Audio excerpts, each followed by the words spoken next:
Welcome to all of you, and especially welcome to Professor Daniel Rauhut that is together with us for this webinar.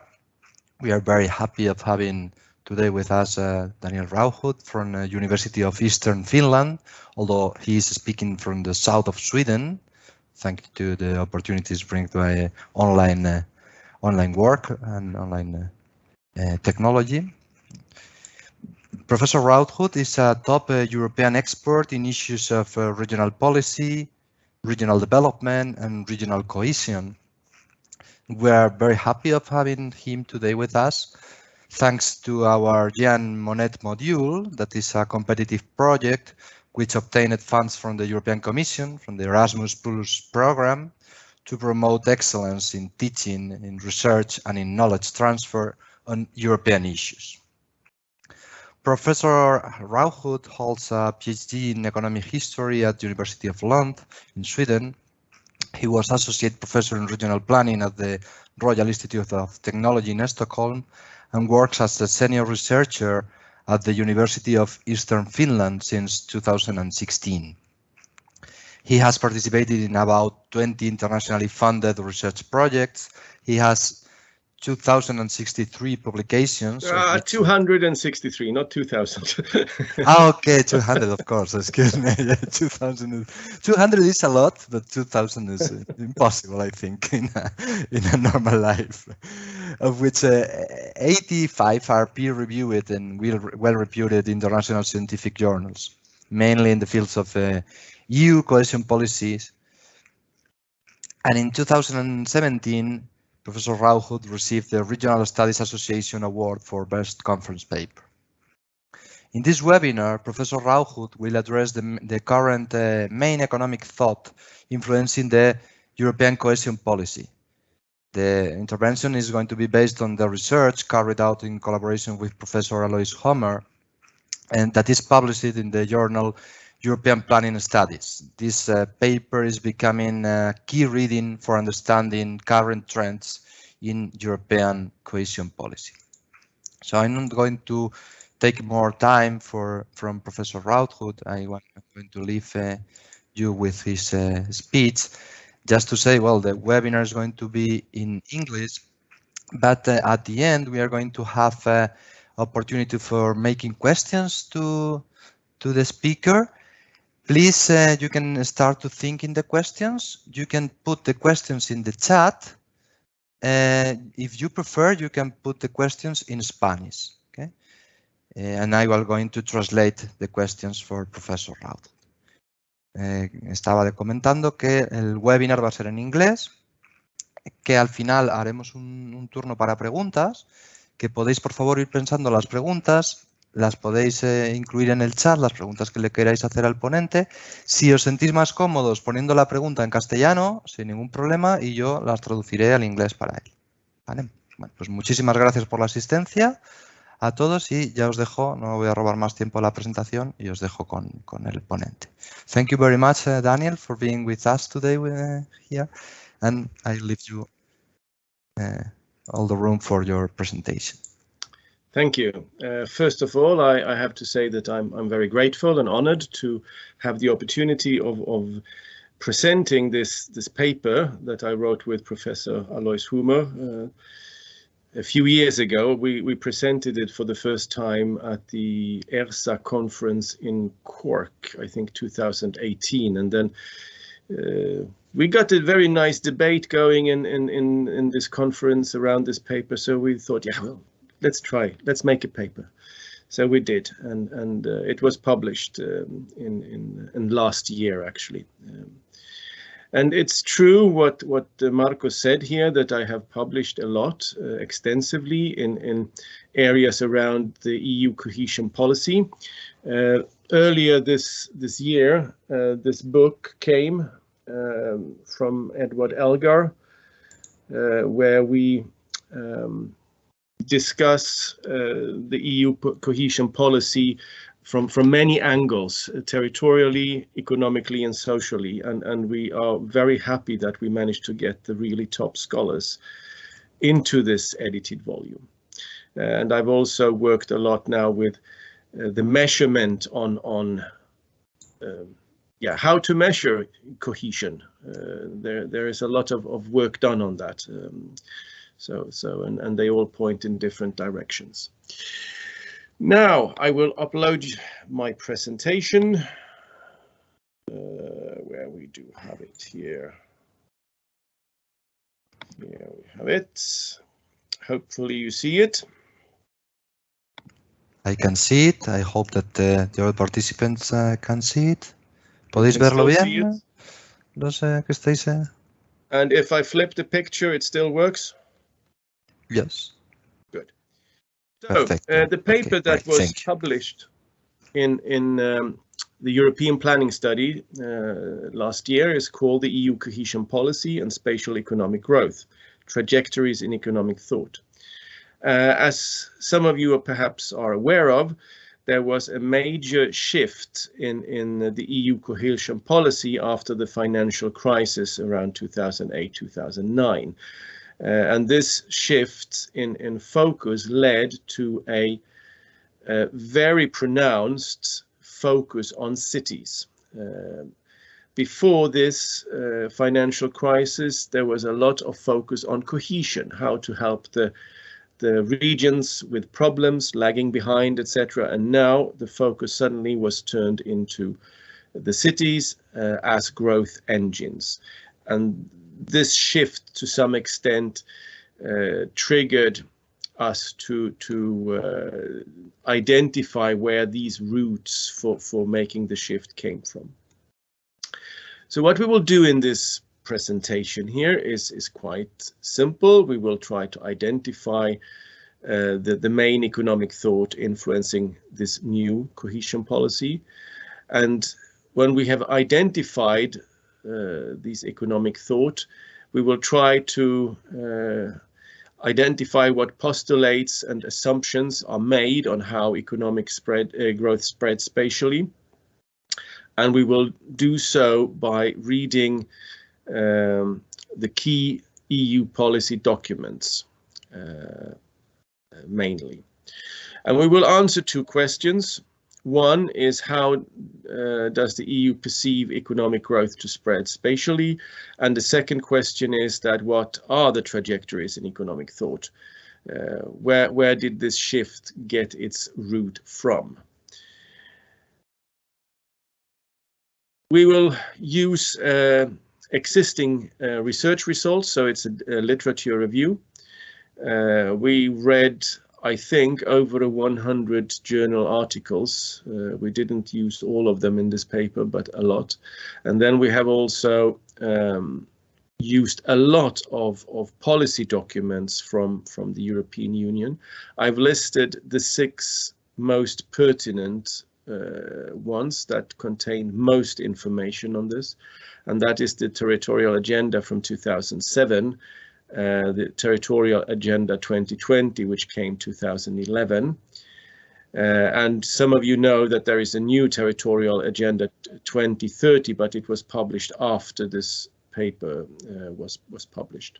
And then we have the Urban Agenda from 2016, we have the 7th Cohesion Report from 2017, and then we have the Green and the White Paper on territorial cohesion and the future of Europe. So these are the main sources, basically. It's quite simple to summarize EU's view on spatial economic growth. EU make it very simple. They just say economic growth and development will spread from metropolitan areas and cities and then out to smaller types of territories. They don't point at any references, they don't present any evidence, they just simply postulate that this is the way it functions, full stop. And they also postulate the same way that larger cities should be encouraged to network and cooperate with smaller cities and their surrounding hinterland. And this is so because then positive economic development and economic growth will spread downwards in the city hierarchy. In one of these policy documents, it says even that the big cities and major cities, that have an obligation to ensure that this prosperity comes down to also hinterlands and beyond. Obligation, that's a very strong word. It's somehow binding. They have to do this. And the key thing here, by focusing so much on urban areas and making policies friendly for urban areas and cities, is that the polycentric urban development is postulated as something positive. I've written also about polycentricity, that it's not really a scientific concept. It's used by spatial planners, regional planners, but it's very much a political concept. It's not to downgrade this concept. It's not to say that it's worthless when I'm saying it's a political concept. Simply that it has another meaning. When you work with political concepts, they are not proven scientifically. If you have a scientific concept, you have to come up with some sort of evidence for this. So to make an illustration here, to make this a little bit more simple for you to understand, we have big cities, and these big cities, they operate in a polycentric structure. And since we're discussing economic growth will spread from the big cities to the medium-sized cities. And from the medium-sized cities, it will continue to the small cities, and from the small cities to towns. And since this is a polycentric structure, growth will also spill over to the hinterland, to the surrounding areas. So this is very much clear. But are all territories polycentric in their construction? No, they are not. There are many countries that are monocentric, and also within polycentric countries, there might be regions that are polycentric and then other regions that are monocentric. So polycentric regions, they consist of several bigger towns and cities, and then you have a hierarchy of cities in quite a few of them, and they are all interlinked. But regions that are monocentric, they usually just have one big cities and a lot of really small towns and villages linked up towards it. So how this spatial economic growth will spread to monocentric structures within a polycentric country, it's not described. And it's not described how this will work in monocentric countries itself. And just to continue here with this on polycentricity, this is a map showing polycentric development potentials. And this map is based on what urban structures there are. So if you have a network of cities in different sizes at different levels, and they are easily accessible from each other, and they cooperate territorially, they are marked dark blue here. If you don't have urban structures that are polycentric in any way, you just have one single major town or city, it's quite inaccessible to other urban settlements, and there is no territorial cooperation, then you will have the dark red color here. And as we see on this map, far from all of the European territory can be considered as polycentric. Polycentricity is very much something that goes on in Central Europe. In northern Spain, sure, there are definitely areas with potential besides around Barcelona and Madrid. But otherwise, it's not much in the Iberian Peninsula. The same goes with southern Italy, and then Greece and upwards through Eastern Europe to the Nordic countries, and then back on parts of the British Islands and France. So there's very much a center-periphery perspective on this. Functional urban areas are, that's a concept which is close to polycentricity. It's overlapping, it's not synonymous, it's overlapping. To have a functional urban area does not mean that you are necessarily polycentric, but you have a catchment area and there are a hierarchy of towns and villages and also smaller cities, and they cooperate with each other. And if we have a look on this map, again, we see that Central Europe with Germany, Belgium and Netherlands and large parts of England is highly covered by functional urban areas. Of course, then we have the big cities like Paris and going all the way over to Rome and Vienna and so on. But if we go out to the very south of Europe, to the east and to the north, no, it's again, we can see some sort of center periphery perspective here, that Central Europe is full of functional urban areas, but not the periphery. I mentioned this so you understand that there are conditions in the EU view on spatial economic growth that are doubtful.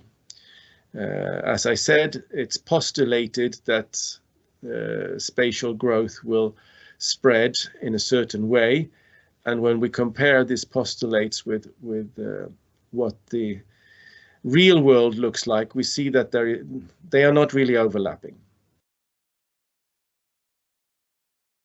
So if we move on to the next part here of this paper, what are the trajectories in economic thought? Where does this idea come from?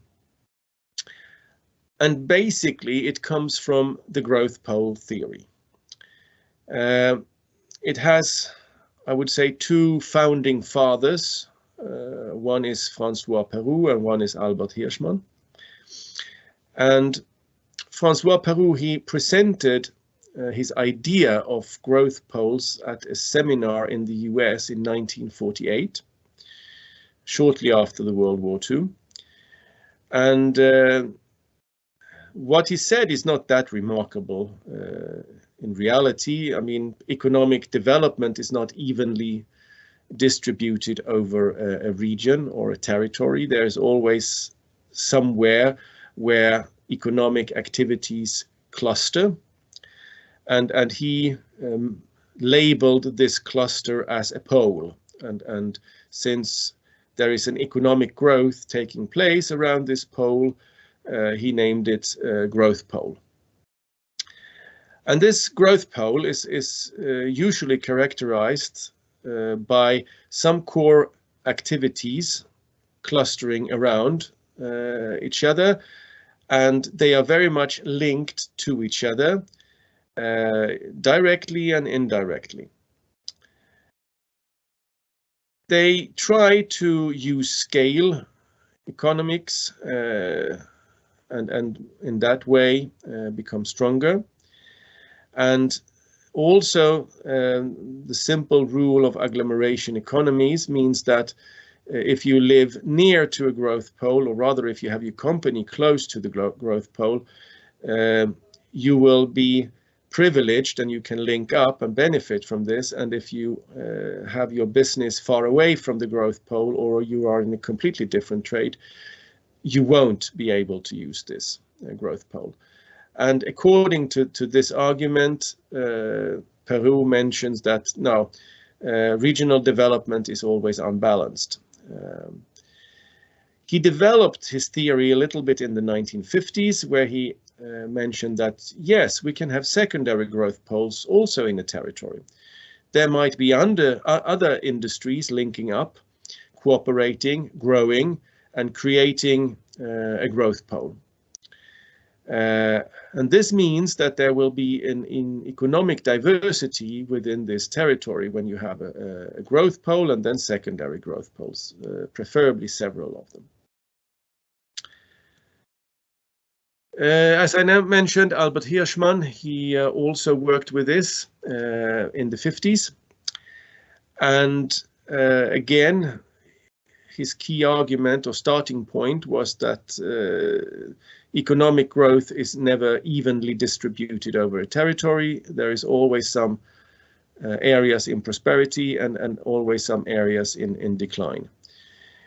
So the thing is that we should make economic growth in the developed region trickle down to other regions that are not as developed or even lagging behind. And that could be done by cooperation and supply chains, which means that labor is hired even in the less favorable regions, and there will be some industry growing there, etc., supplying the growth pole.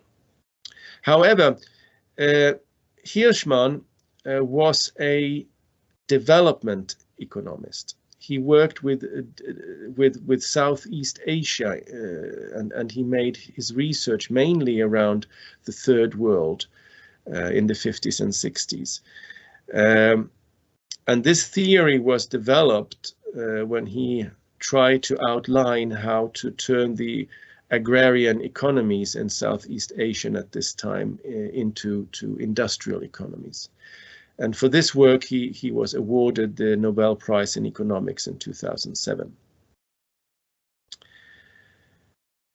And in one of his books, he illustrates how he thought that industrialization of parts of these agrarian countries would go like. And it's very much that you have a core region where cities specialized in different things are interrelated with each other. And then you have regional cities that are interrelated with each other, and they are also connected with rural towns and villages. So you have a hierarchy of cities here, and they are specialized through their networks at different clusters at different levels. And as you see, especially in the illustration at the bottom, we are talking about agriculture, agro-processing center, and tourism center, rice, grain, fruit growing, animal production, etc. So it's a little bit far away from what is the dominating production within the European Union today. But already when the growth pole theory emerged in the late 40s and 50s, there was a lot of criticism launched at this theory. The polarization theory, mainly represented by Gunnar Myrdal, who also received the Nobel Prize in Economics in 1976, criticized this because they operate the developed areas and the undeveloped areas. They operate on completely different levels, and at the end, the well-developed urban regions, they have a favorable position. They have diversified economic structure. They are innovative. There is another kind of entrepreneurship, etc., compared with non-urban regions that are mainly agricultural or semi manufacturing regions. And that means that they will always be in a favorable position, and there will be a polarization between how, we could say, the rich and the poor regions, and this gap between them will only increase over time.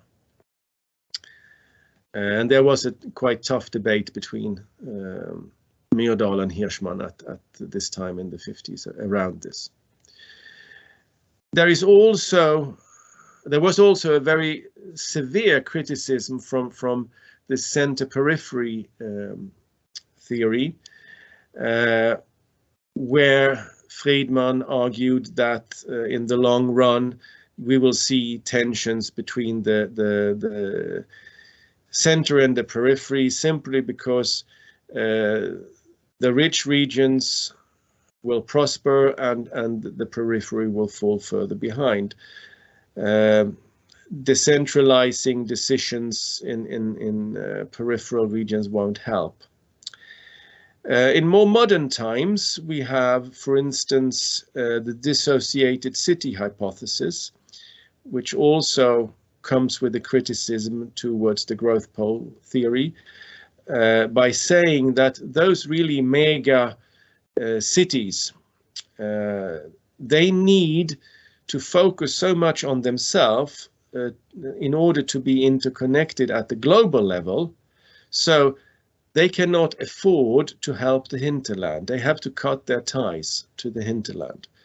Otherwise, the hinterland will drag them down and they will lose their top position internationally.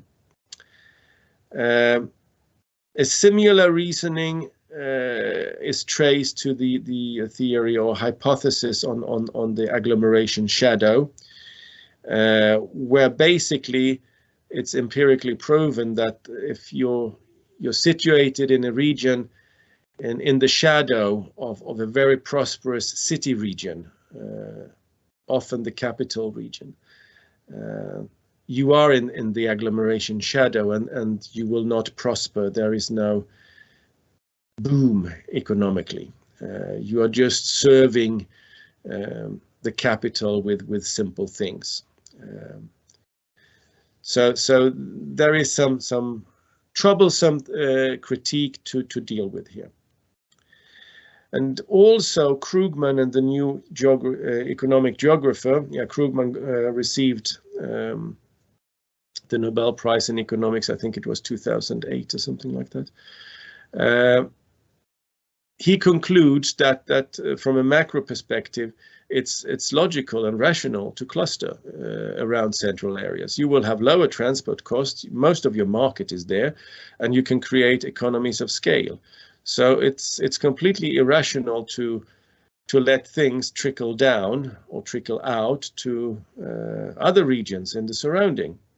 You will lose some of the potential money you can reinvest and become even more powerful.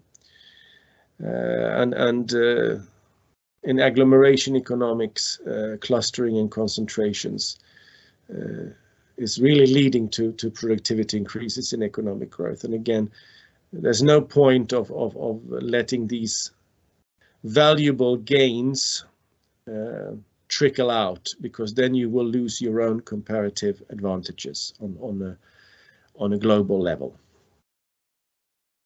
But there are also some applicability problems, per se, inherent problems in the growth pole theory.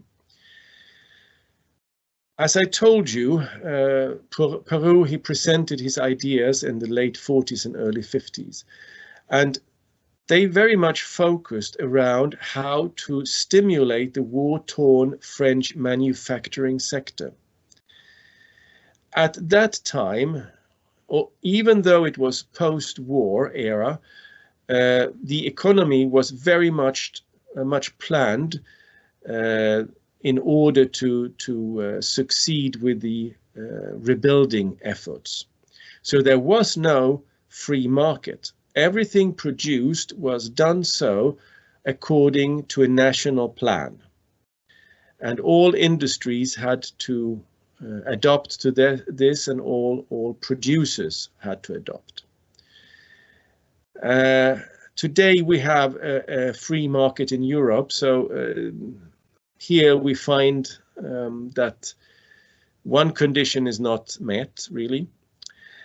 Peru was also very much focused on regional supply chains from this particular growth pole.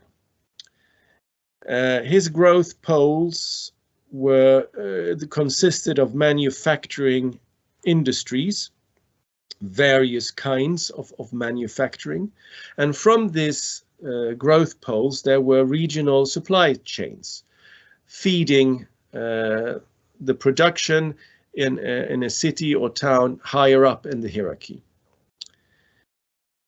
And today we have a completely different situation, because the dominating sector is the service sector. And also we don't talk about regional supply chains anymore.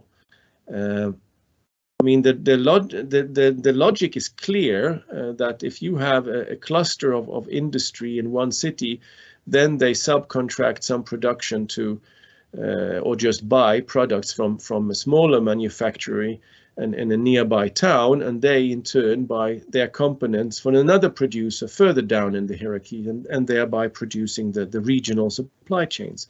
But today it doesn't work, because most manufacturing industry is based on global supply chains, and also in the service sector. It's again another condition of the growth pole theory is not really met here. And the most serious problem with applicability when it comes to Peru is that he's not focusing at all on territory. Territorial space is, he doesn't care. He focuses on economic space.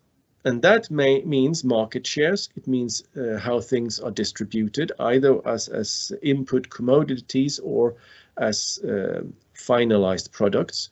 And he also thinks of supply chains in his economic space.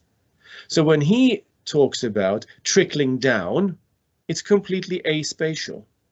It doesn't have anything to do with that the hinterland around should benefit from this, and then from the hinterland it should trickle down further out to more remote regions.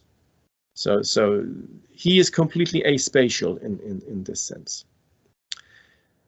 As I mentioned with Hirschman earlier, his theory is completely focused on the question on how to industrialize agrarian economies in Southeast Asia in the 1950s.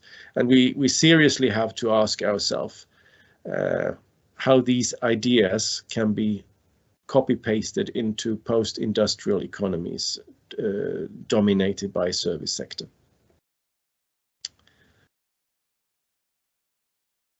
And now if we go to the most difficult of all, the empirical evidence. Have growth trickled down from the European growth poles, or at least the national growth poles, to the surrounding territories, the way the EU really wants it? I'm not sure I can give you a clear answer on this. I think that there are 60 or 70 papers on this. Some are using advanced econometric models, some are using more simple evaluation techniques. They all point in different directions. However, there are a few studies that are interesting in this perspective. One is made by Gagliardi and Perocco from 2017, and they managed to find that rural regions near urban agglomerations actually did benefit from most of the cohesion policy between 2000 and 2006.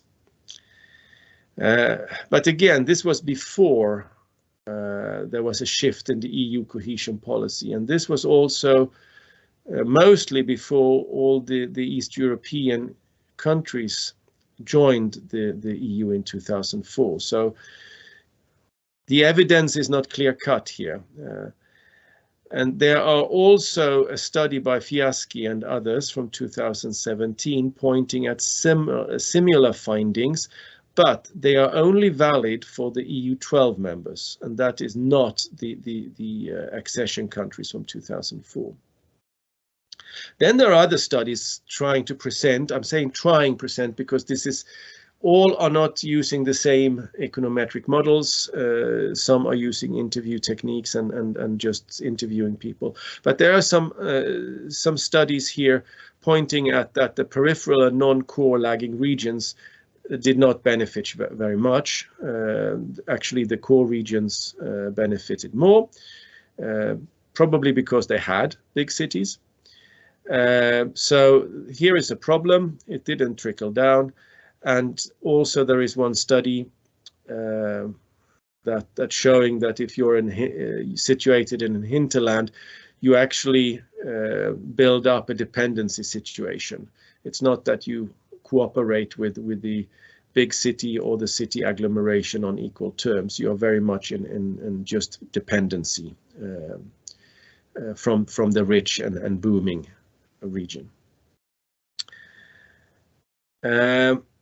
Also, there are studies pointing at the fact that local actors are given an increased responsibility to make sure that they can take care of the growth that will trickle down from the growth poles. However, they do not always have the means and capacities of doing so.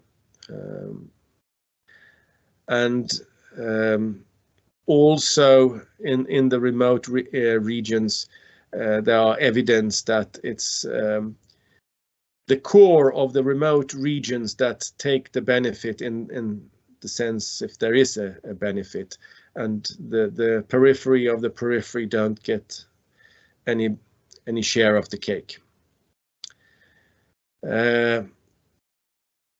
And then again, I mean, some of the NUTS-3 regions do well during the urban focus because they are very urbanized and do not have any problems. But those who are not, they are really struggling and cannot benefit from this.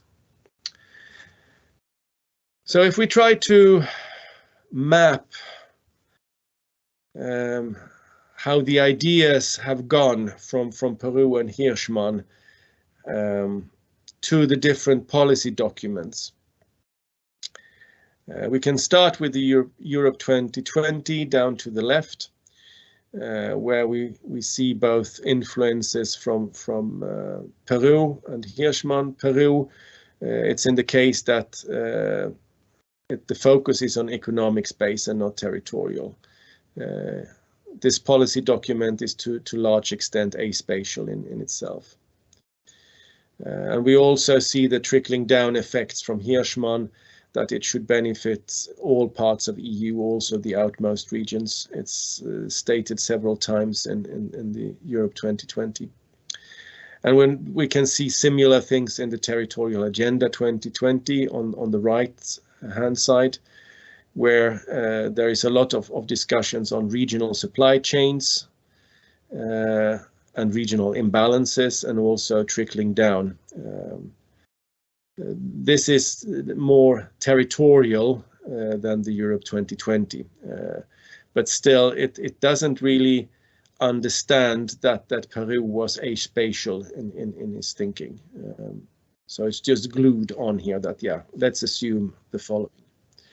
But then other documents like the Territorial Agenda from 2007, the 7th Cohesion Report, and the Urban Agenda Pact of Amsterdam, there you can really trace especially Peru and his reasoning around growth poles, clustering and concentrations, and how they will lead to economic growth. And also that will help the surrounding areas. They don't talk about trickle down, they talk about surrounding areas will benefit from this. So if we should try to conclude this paper, we can do that in 4 simple bullet points. The EU ideas on spatial economic growth follow the growth pole theory and is based on the ideas of Peru and Hirschman. Second, there is no clear-cut and general empirical evidence that growth actually does trickle out from big cities and further down the city hierarchies, and definitely not to more distant regions. The EU postulates a polycentric urban system, and this actually creates a policy implementation problems in countries and regions with monocentric structures. And they are in dominance outside the Central Europe. And then lastly, most of the key assumptions of the growth pole theory are not met in the new context of post-industrial globalized service economy. And to be quite honest, it's fundamentally different from its original use. We could say that it's out of time, out of tune, and out of focus. But as it is with policies in general, they are policies, they are not science. So it's fully understandable that after the financial collapse or difficulties, at least in 2008 and 2009, it was logical to have a policy shift. And of course, then the politicians took what they thought could be useful and made a soup by themselves. And it's rather coherent and concise, but there are some problems. But again, it's nothing to make a big fuss over. All policies are that if you compare it with reality. So thank you for your attention, and I will switch off this presentation so you can ask some questions. Thank you so much, Daniel, for this really interesting presentation. We are going to leave a couple of minutes for students to think in the questions that they would like to ask you. Os vamos a dar un par de minutos para que penséis, por favor, las cuestiones que queréis hacer al ponente. Aprovechad la oportunidad de hacerlas. Cualquier pregunta la podéis, por favor, incluir en el chat, en inglés o en castellano. Y yo me encargaré, si es en castellano, de traducirlas o si es en inglés, pues de comentárselas.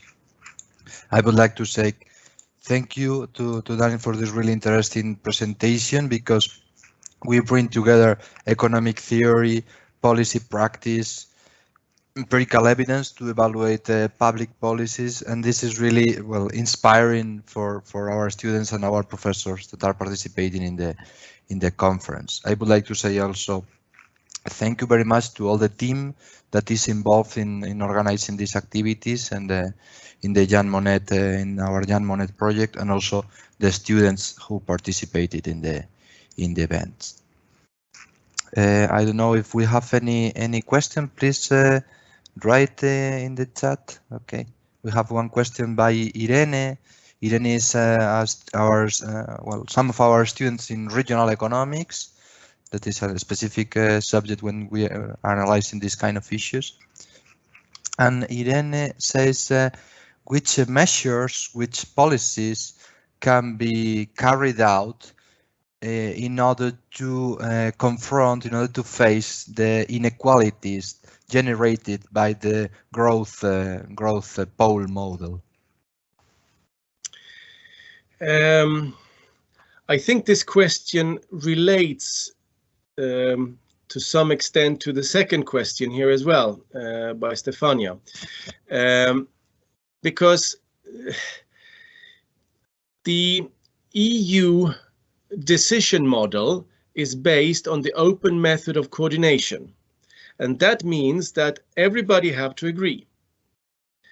And at the end, to make everybody agree, you have to make compromises. And at the end, these compromises are so vague that everybody can read whatever they want in the text, but everybody agrees. So we have a decision. Then the second problem with the open method of coordination is that it's non-binding. So if you decide not to implement something, there is no penalty. This open method of coordination, it's actually what it says: coordination, cooperation. You do this on a voluntary basis. So if we should address the question here, what the European Union can do to address inequalities in growth, yeah, well, it's difficult. It's really difficult because the European Union does not have the discretion or competence to enter the policy areas that are under control of the member states. So let's say that we have a decaying area because it's been de-industrialized and huge unemployment. We need to do something here. We need to stimulate something to get going. Yeah, well, what the EU can offer is some sort of regional funds, structural funds program, where you have a time-fixed project for a number of years, where you build up some ideas in a project basis, but when the project is over, the support is over. It cannot go in and work directly with unemployment and retraining, etc., because that is in the competence and discretion of the member state, and we will stir up the mud significantly, and there will be a lot of dirty words between Brussels and the capital of that city. So it's as long as everybody agree and cooperate, the EU can do something in form of the structural funds, but if it's beyond that, it's rather limited actually. So maybe also answering Irene's question, maybe we need more active national states intervening, doing regional economics, regional policy? I think that there is a need to resuscitate national regional policies. I mentioned in the beginning here that I've done some work on measuring cohesion. And in this book that I showed, there is a chapter on who benefited from the EU cohesion policy, and there is an index that we built up. And I can tell you that some of the Nordic regions, they are just as bad in it as some of the Bulgarian and Romanian regions. But there is a difference making it even worse for the Nordic regions than from the regions in Bulgaria and Romania, and that is they are not eligible for EU funding. They are situated in a rich country like Sweden and Finland, so they won't get any money from the EU. They can't get any money from Sweden because that is not compatible with the EU regulation. So they sit there, and they are very much regions that don't, places that don't matter, to use Andrés Rodriguez Poses terminology. So there are many problems around this, what we can do for these lagging regions. This is also a huge topic of debate currently in Spain. I can understand. We have the places inside the country that are extremely depopulated, yes, and are starting to argue that we need a different model of political model, economic model in Spain. There is a political and social movement called España Vaciada, the empty Spain, that is going probably to emerge as a major issue in the following years, and we will see what happens with that. Really interesting issue. And moving to question by Stefania, that is quite similar, or it's related. What is the European Union current commitment to cohesion policy? And can we say that the EU is managing to reduce disparity in the level of development between regions in the last year? But this is not the aim. The current cohesion policy focuses on cities and increasing competitiveness on an international scale, on a global level, and there is no focus on cohesion, leveling out inequalities. This was the previous one before 2008, but we don't have this today anymore. So there is no commitment, except for structural funds programs that you can apply project funding from. But that's not really solving the problem. Very interesting also. And moving to the third question, thank you very much also, Stefania. Stefania is one of our students in applied economics coming from Italy. And then I'm moving to the third question by Diego Cajigas. Diego Cajigas is PhD student here in Cantabria, working also in issues of public services in a European context. And he asks, says, thank you very much for the presentation, very enlightening. I find interesting the debate on whether more decentralized economic growth is more or less sustainable in terms of climate change. Is there any evidence already on the topic? How the European Union take this into account when elaborating the regional cohesion agenda? I have to say I don't know all about this, but you have the Green Deal, which is constructed so it will go into all other policy areas. So if you want to have money from the investment fund or structural funds and all the other funds, you have to also consider climate and environmental aspects in your application for this support. So there is an interlinkage, but since these programs are very new, the Green Deal, I cannot say exactly how it works. It will be interesting to see. Great, very nice. Very interesting question also, an answer. And for sure, a huge, massive debate for the next year also, and maybe for the next decades, because the new generations are very concerned with this problem, and I hope that other generations become also more concerned. And we have other question by Lucia. I don't know if we have more questions. If we have more questions, I think we can have a space for another one. So if any other person wants to make a question to the speaker, you can write it in the chat, and we can, after Lucia's question, we can include another one more. So si alguno más quiere hacer alguna pregunta, que puede aprovechar ahora, incluirla en el chat. Ya veis que en inglés o en castellano yo la traduzco, y después de la pregunta de Lucía iremos con ella. Lucia is another student from our regional economics course, and she asked, well, it's not an easy question maybe, but very interesting. Based on the research and based on your knowledge on these issues and empirical evidence that we know, do you think that we should intervene, we should make active regional policy to face inequalities, or should the market act in the name of efficiency for planning regional policy? I think this is a very good question, because it really hits the nail right on the top. Many of those regions who have the most problems with inequalities, they are poor, they lack capabilities, etc. They are deindustrialized, they are remote, depopulating. The problem here is that there is no market. And missing markets or market failure is a fully eligible cause for public intervention, because there is no market. The market has not managed to deal with this.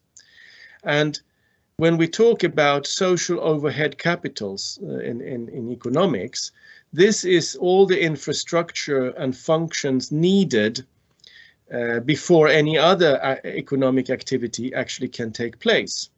Without water, electricity, sewage, some roads, transports, etc., there won't be much action taking place there. And in many of these places that are really lagging behind, the places that don't matter, there is no market to take care of this. There are no private funding to raise, to mobilize. So if we want the trend to change, I think that whether we like it or not, the public has to do something. And if you think about some sort of social contract between you as a citizen and the government, who can you expect to take care of this for your tax money? Because we expect that you will be loyal and work hard, etc. And you, on the other hand, as a single individual, you expect that you will get something back.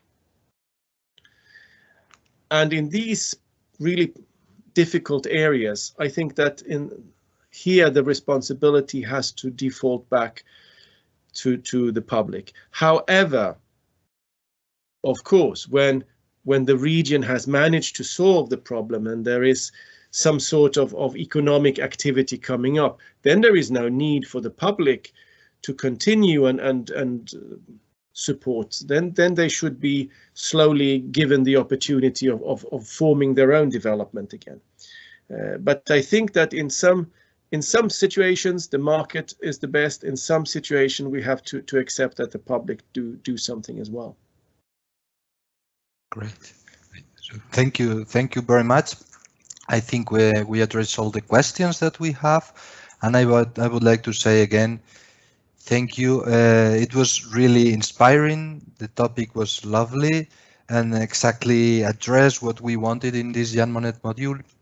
And typically in our Jan Monnet module, we aim to attract top European speakers that can make the presentation in Spanish. But today we attracted a top speaker making the presentation in English. But the Nordic people talking in English is great also for our students because, you know, we can understand you very well. Normally, well, Anglo-Saxon. I think my English is better than my Spanish. It's very good, and also, you know, it's very clear and very easy to be understood by non-native speakers, as was most of our audience. So very interesting topic, very interesting presentation. Thank you so much. Thank you so much to all the participants. Also, we had 40 participants. That is a good number also for a small region like us. And well, thank you again, and see you in our next event. And also, Daniel, see you in a next conference or international event. Thanks for being invited. It was a pleasure to talk to you all. Thank you. Have a nice day, all of you. Bye. Goodbye.